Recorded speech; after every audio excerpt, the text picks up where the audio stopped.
the star of Bethlehem, decoded. A star out of Jacob. Welcome back, family. We're going to break this one down into a series. I have over 5 hours of information. It could be longer. I don't want to do these in long videos. I'm going to try to keep these under 30 minutes. And we are going to turn this into a series because the amount of information I've found is staggering. So this is going to be part 1, a star out of Jacob, the Coma Supernova.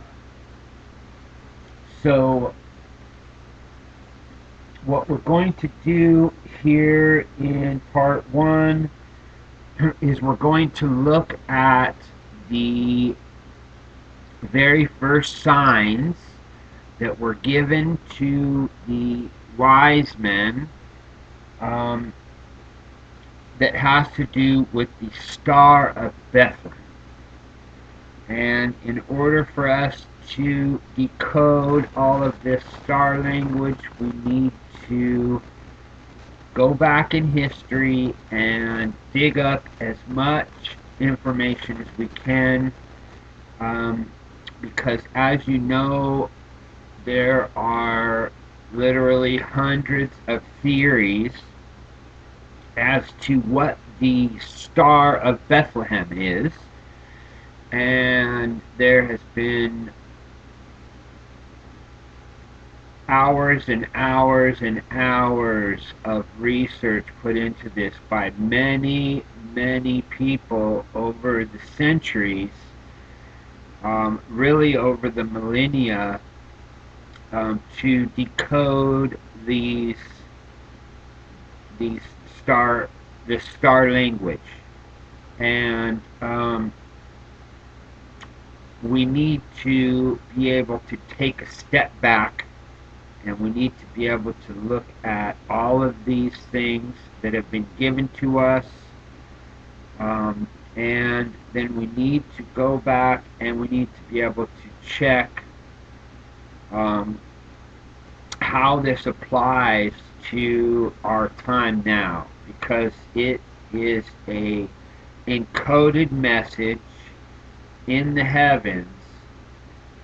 This is a what I believe is a 4-year encoded message, and I believe we are about to witness the culmination of this sign. And I'm going to do my best in the next week to break all these signs down and give us all of the data that we need to be able to see how these signs, having played out at the birth of Christ, are a message to us today, those of us who are looking into the heavens. We are watching for the coming of the bridegroom. We have been looking for these signs in the heavens, and I believe I have decoded this star language, and it is it's so mind-blowing that I just cannot do this in one video. It needs to be broken down, and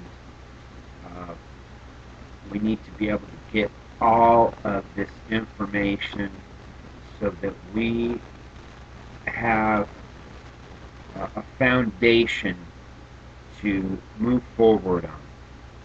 So, the first thing that we're going to talk about is the star out of Jacob. And we're going to go here first to Numbers 24:17. and we're going to be looking at the prophecy of Balaam. And so here we see in Numbers 24:17, I shall see him, but not now. I shall behold him, but not nigh. There shall come a star out of Jacob, and a scepter shall rise out of Israel. Okay, so what we're going to do next is we're going to go here, and I know this is very hard to read, but I'm going to connect all of the dots, and I'm going to put all of these links in the description, and you'll be able to go back and look at all of these studies for yourself.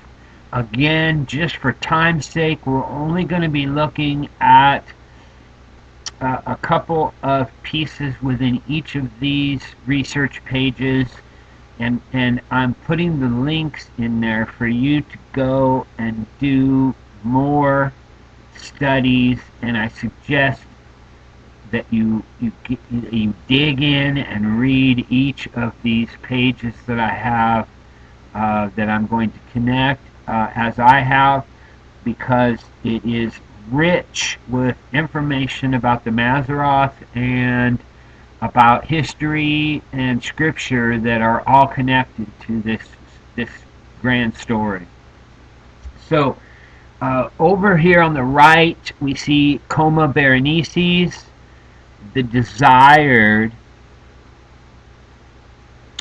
is a woman sitting in a chair holding a child in her arms. Tradition says before 550 BC, when Daniel was in Babylon, he told Zoroaster, a Persian religious leader, that a star would appear in Coma when the one I foretold of was to be born. The Egyptian called it Sheshnu, the desired one, or the desired son. And we have Haggai 2:7, the desired of all nations. Now what we're going to do is we're going to go ahead and we're going to go to, I'll go ahead and go back up. I use I use this Heaven Speak blog spot a lot because it connects the dots on some ancient stuff that is missed by a lot of Mazzaroth researchers, and I really love this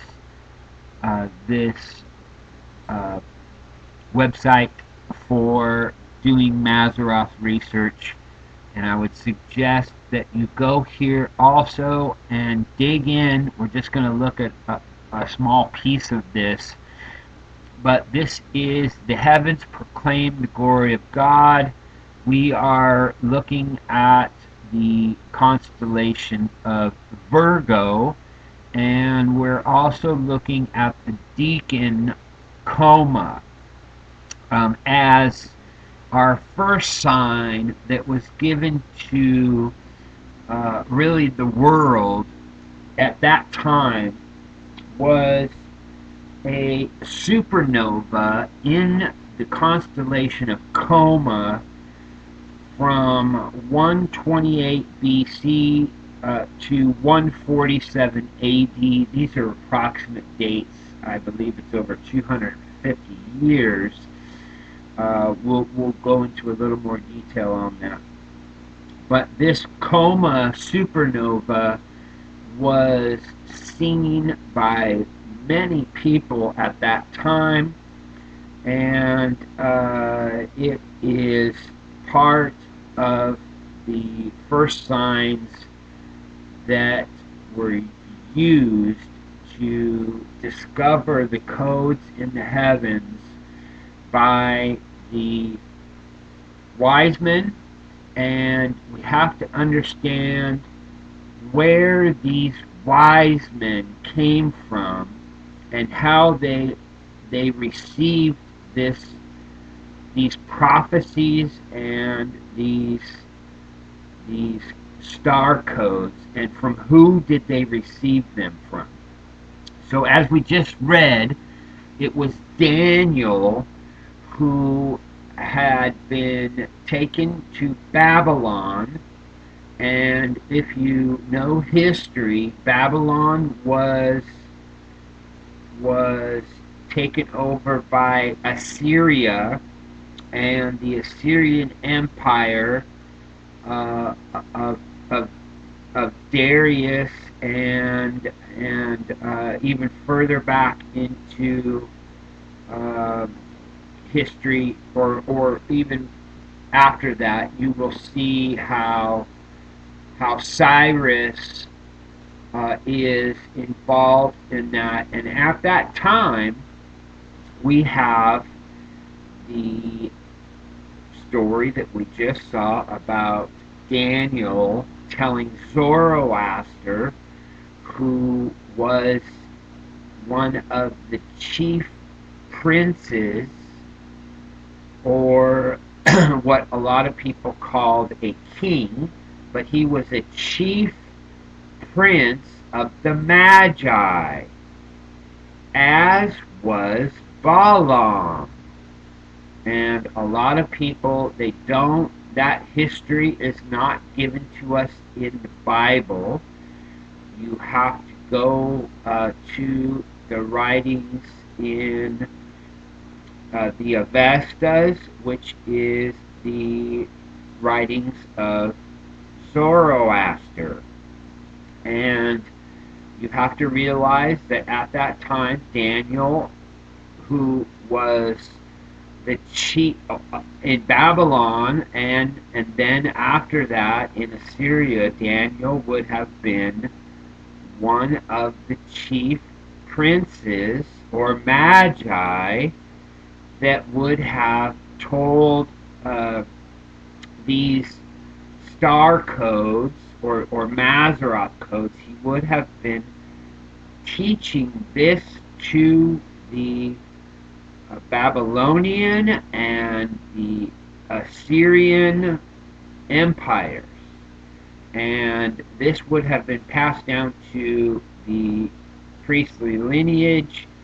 And if you do your research, you will realize that at that time it was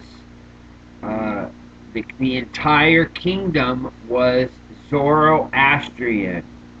And so this is very, very important information to understand, because we have these prophecies and these scriptures that come down to us, and these are leading us to a deeper understanding of who these magi were and how they are connected with these scriptural prophecies, because this comes directly from Daniel. And Daniel was the man who brought these prophecies to Zoroaster, and eventually Balaam passed this on as biblical prophecy. So, knowing that we have a Coma Supernova in 128 BC to 147 AD, it would put that supernova directly during the time of the birth of Messiah. And it would have been a heavenly herald of the things to come. And a lot of people have conjectured that this supernova was the star of Bethlehem, but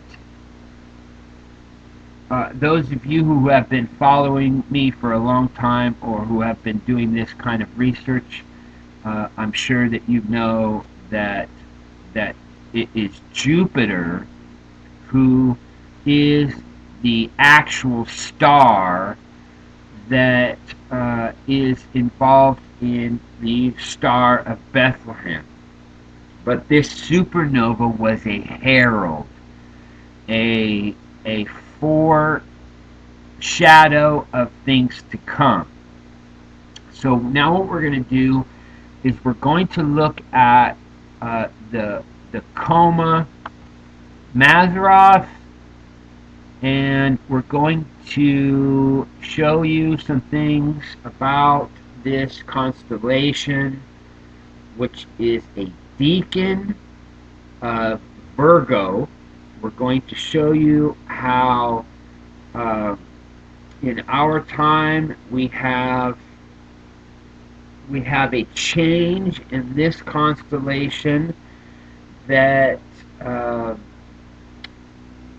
that puts us at odds with what we're actually supposed to be seeing in this picture or this image, and it changes the understanding when you change these pictures of this constellation and you don't use the ancient depictions.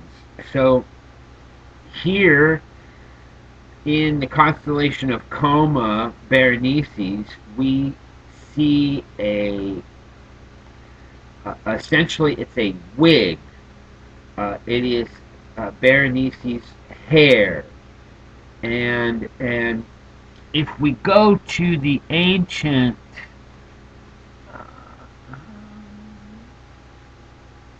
if we go to the ancient images, which is from Dendera, this is a 4,000-year-old star map.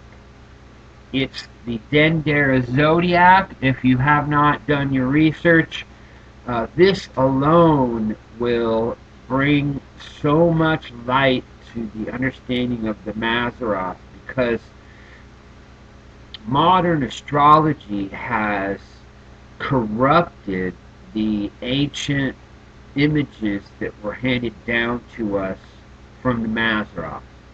And this is one of the most important images that has been changed. Coma being a deacon of Virgo, which means that it is one of the three signs associated with Virgo. Each of these deacons play a role in expanding the knowledge of the constellation of Virgo. So in this deacon or minor constellation, we see here in Dendera that it is a mother with her child. And if we scroll down, let's go ahead and read this. We already read Numbers 24:17, and let's go ahead and read this again. I'm going to connect the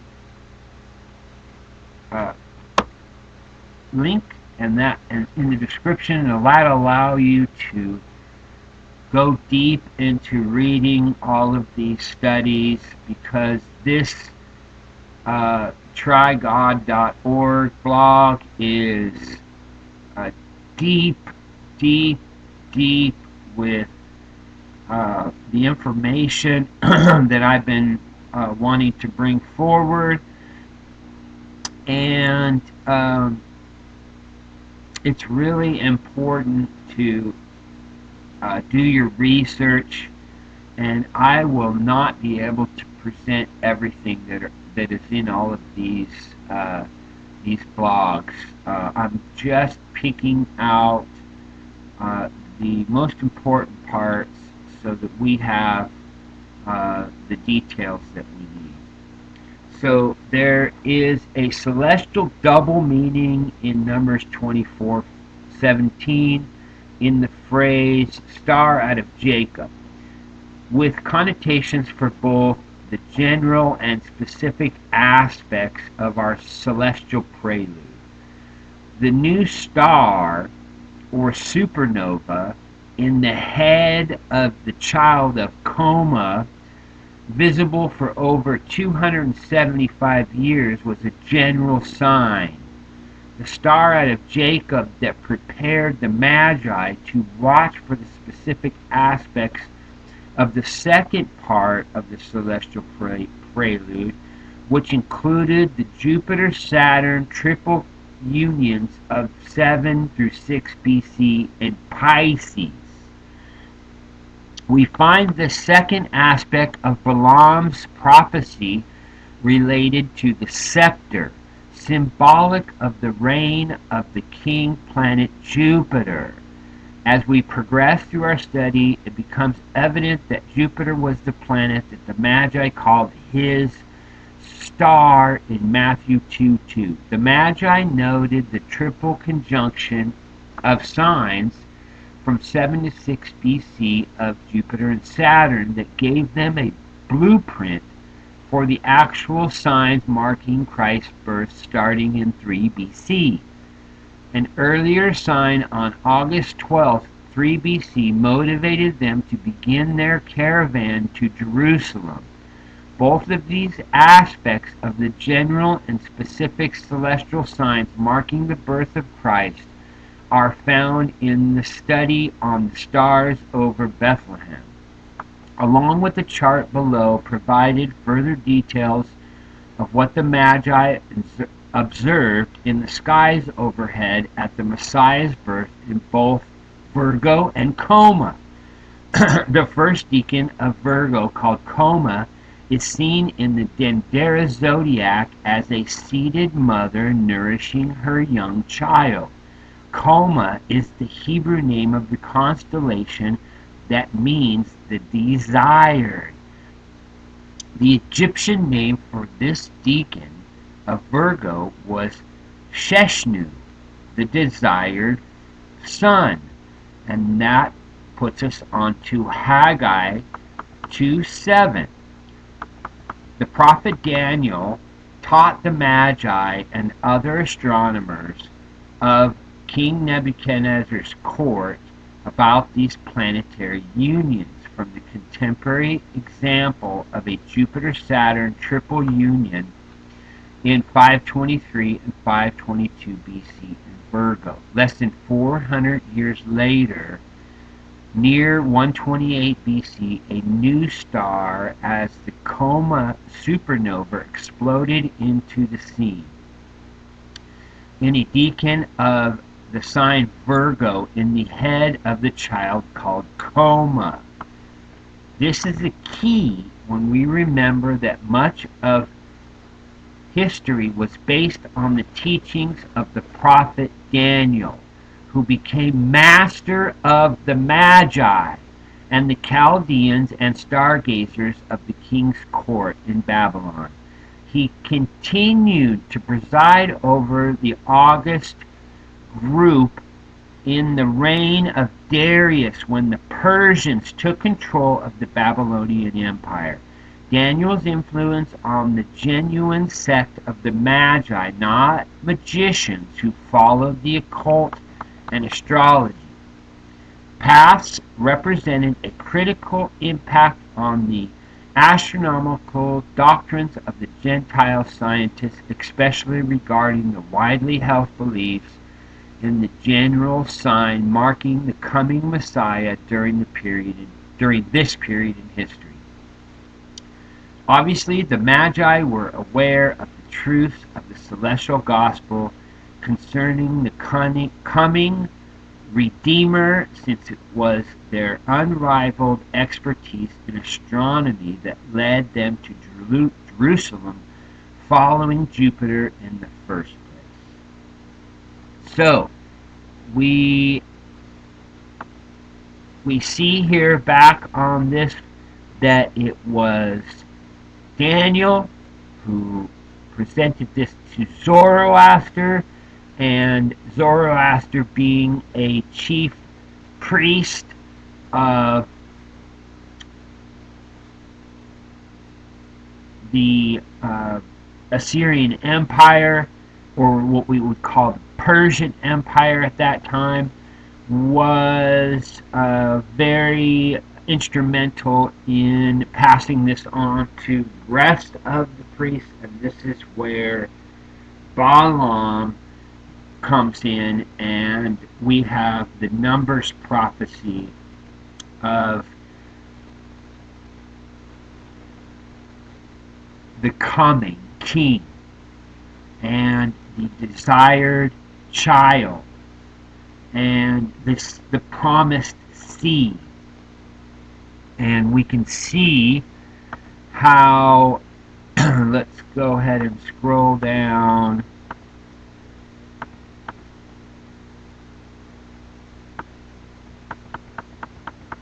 Let's go ahead and look at this.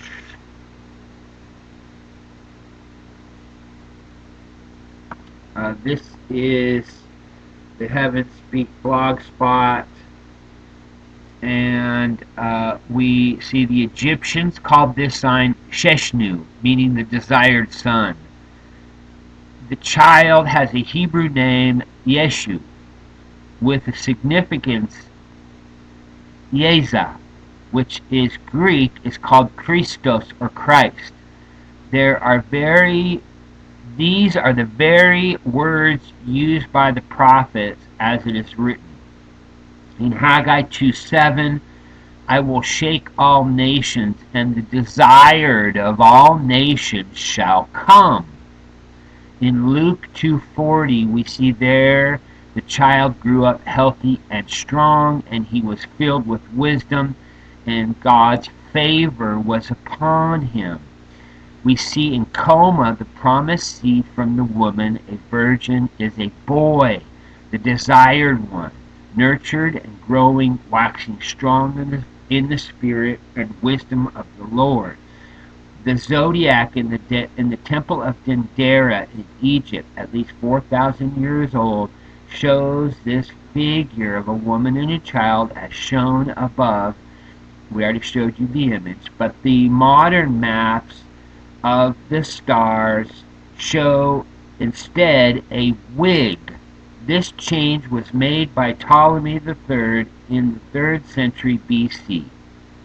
The modern name is Coma Berenice, the hair of the Berenice. And that essentially changes the story. Here we're going to see the final part of part 1. The deacon of Coma is pictured below as 3 bright stars forming an inverted L shape, which significantly contains the North Galactic Pole located 5 degrees west of Beta Coma. This bears a closer look in light of the original star picture associated with this deacon. As seen in the Dendera zodiac, of a mother holding her son in her lap, known as the desired of the nations, the close proximity of the northern galactic pole recalls the imagery of Cepheus, the crowned king, regally seated aside the celestial pole star Polaris, picturing Christ seated in the heavenlies at the right hand of the Father.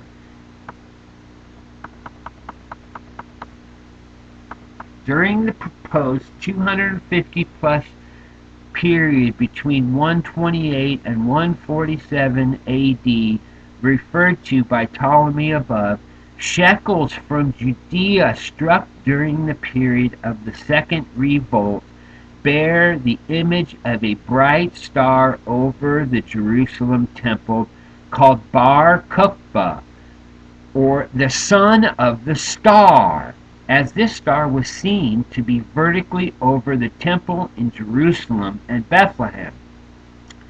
As Coma was known to be, it was recalled on this temple coin. This could have also been a logical reference to a supernova appearing in the head of the woman's son in Coma's lap, the desired of nations. That would still have been visible to the naked eye, perhaps even a celestial reference to Jesus as the true temple. The Magi would have witnessed both this new star shining brightly in Coma, a deacon of Virgo, while Jupiter was in retrograde, standing still on the meridian in Virgo in December of 2 BC. The general sign of our celestial prelude thus overlaps the specific planet signs as the Magi headed south from Jerusalem. Their visit with Herod just concluded towards Bethlehem in the search for the promised seed. This also explains why the Magi were the only group to recognize these specific celestial signs of the Messiah's birth, because the general sign was a fixture in Coma for over a century prior to this period. The typical person wouldn't have noticed anything out of the ordinary in the heavens, since it would not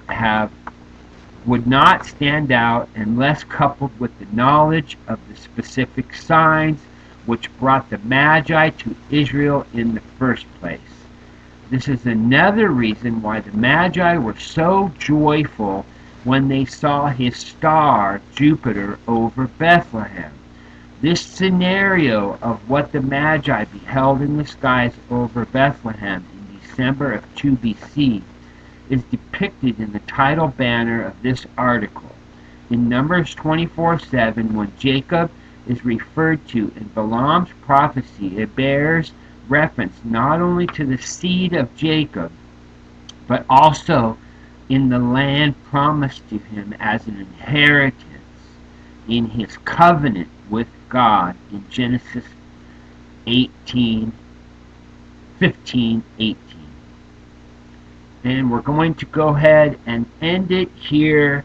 This is part 1, the star out of Jacob, the supernova in Coma, the deacon of Virgo. I'm going to connect all of these studies, and I pray that you go and read the rest of the information. We're going to come back with part 2, which will be about the comet of the warning sign. And that will be part 2, and we will be back very soon. Thanks for coming, family. Much love, and keep